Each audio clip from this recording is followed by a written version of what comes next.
Welcome to Lowcountry Lowdown. I'm Lindsay Hausman. Today is October 16th. Tracking the tropics, the National Hurricane Center is monitoring two areas of interest right now. Here's a look at satellite imagery as well as the 7-day forecast graphic.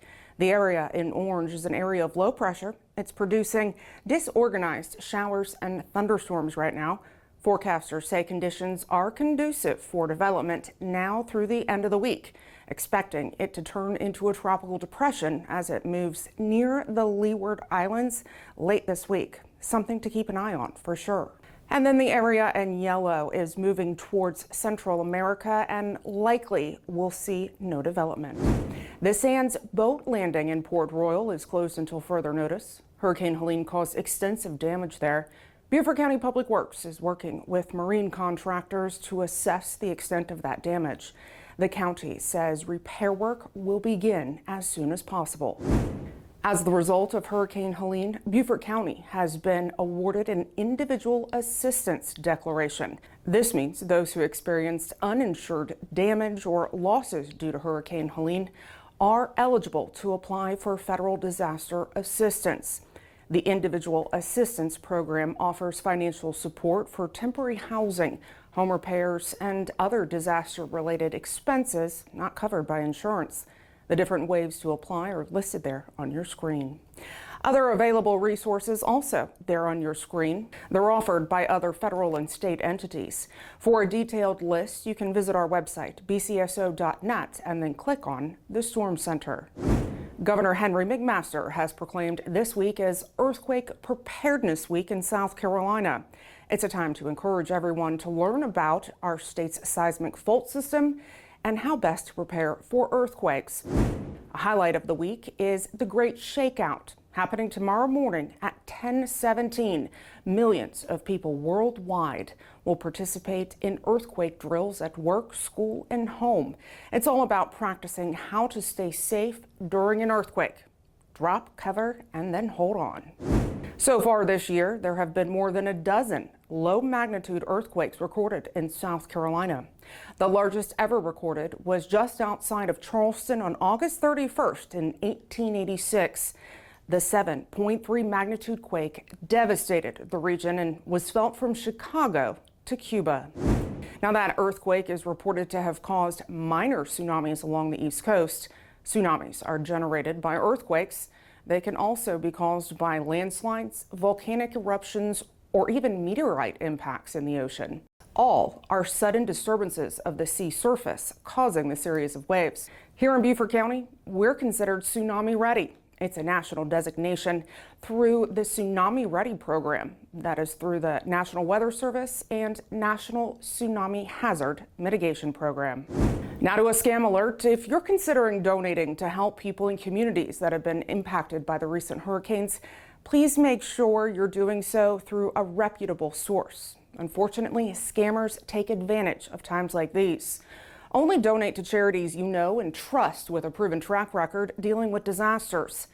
Find out exactly how much of your donation will go directly to the people that the charity says it helps. Don't donate to anyone who insists that you must pay by cash, gift card, wiring money, or cryptocurrency. That's how scammers tell you to pay. Be cautious about giving to individuals on crowdfunding sites.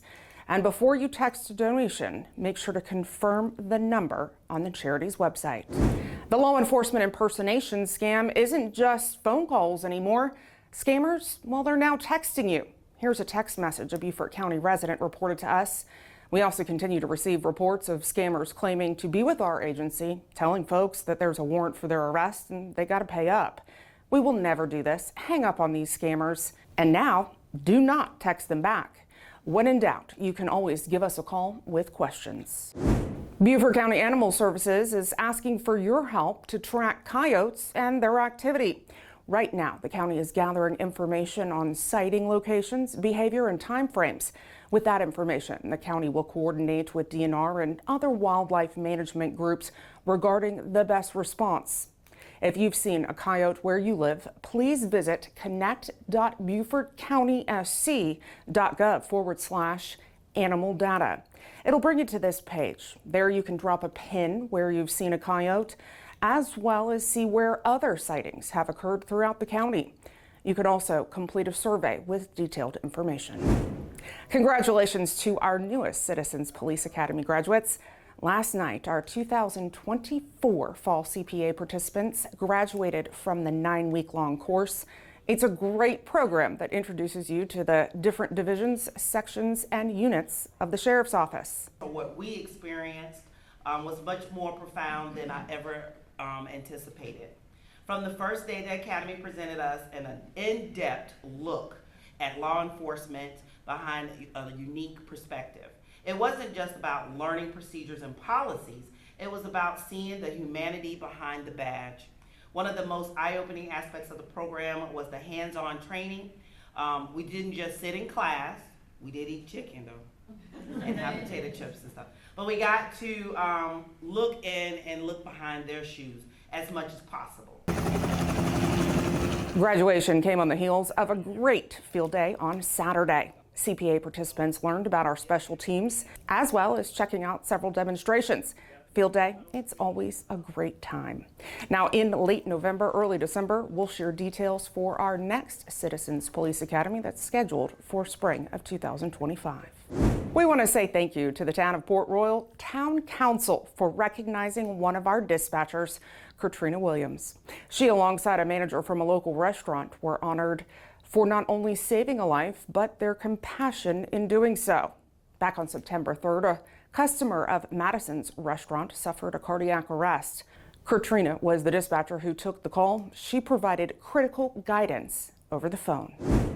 Happening this week, the 8th annual Gullah Food Festival is Saturday, 11 to 4.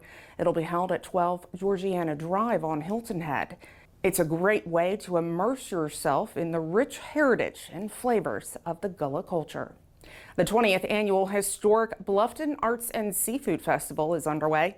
The highlight of the festival taking place on Saturday and Sunday. It's the Street Fest featuring more than 100 artists, food, entertainment, and more. Now, there are a number of road closures due to the festival. Make sure to check out the Town of Bluffton's Facebook page for those details. In Burton on Saturday, we're headed to the Highway 21 Drive-In Theater for its Trunk or Treat event. That is from 2 to 5. Make sure to stop by and say hi. And then in Beaufort on Saturday, it's the Veterans Assistance Expo. From 9 to 2, it's taking place at the Technical College of the Lowcountry on Reynolds Street. The expo is free and open to all veterans and their dependents here in Beaufort County. Lastly, the Lowdown is on the move. Starting November 1st, the Lowcountry Lowdown will be shared each Friday morning. Not only will this move provide a better wrap-up of the week, but prepare you for the weekend and then, of course, the upcoming week. The schedule for upcoming episodes is as follows. Wednesday, October 23rd is our last Wednesday before it changes over to November 1st. If you have something that you'd like to know more about or see covered here on Lowcountry Lowdown, feel free to send me an email at lindsay.hausman@bcgov.net. If you haven't already, follow us on all of our digital and social media platforms. Thanks so much for watching this episode. We'll see you next week. Stay safe.